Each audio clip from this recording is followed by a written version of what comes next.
আসসালামু আলাইকুম।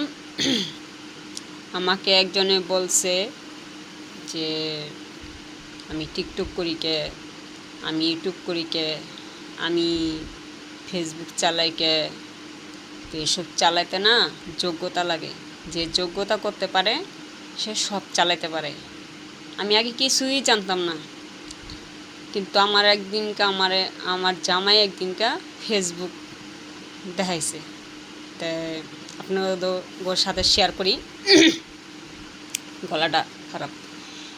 তে সে আমার সামনে বয়া বয়া খালি লাইক দিতেছে। তা আমি ওসমকা কোনো টিকটক করতে পারি না, কিছু করতে পারি না। তা আমি বলি কি যে এটা কিভাবে করে টিকটক বা এই ফেসবুক কিভাবে চালায়। তো আমি দেখলাম। তো দেখার পরে একদিনকা আমি একটা মোবাইল কিনি।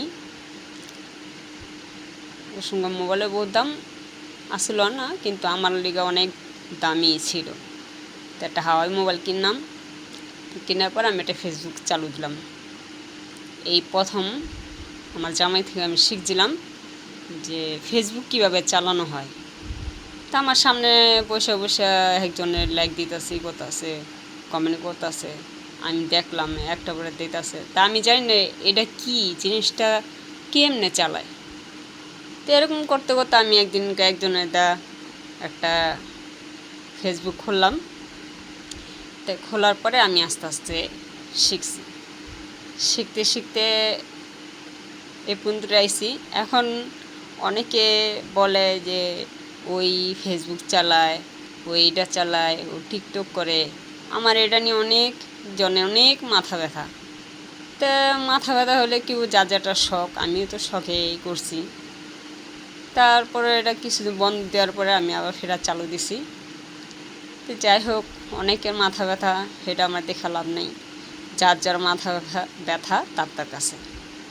তা আমি এই পর্যন্ত আপনারা দোয়া করবেন জানেন আমি ফেসবুকটা ঠিকঠাক মতন ফেসবুক পেজ খুলছি। কিন্তু সবাই আপনারা সাপোর্ট করবেন, লাইক কমেন্ট শেয়ার দিবেন, যেন আমি এটা ঠিকঠাক মতো নিজের কণ্ঠে চালাতে পারি। আপনারা দোয়া করবেন আমারে যে আমি চালাতে পারি। আল্লাহ হাফেজ।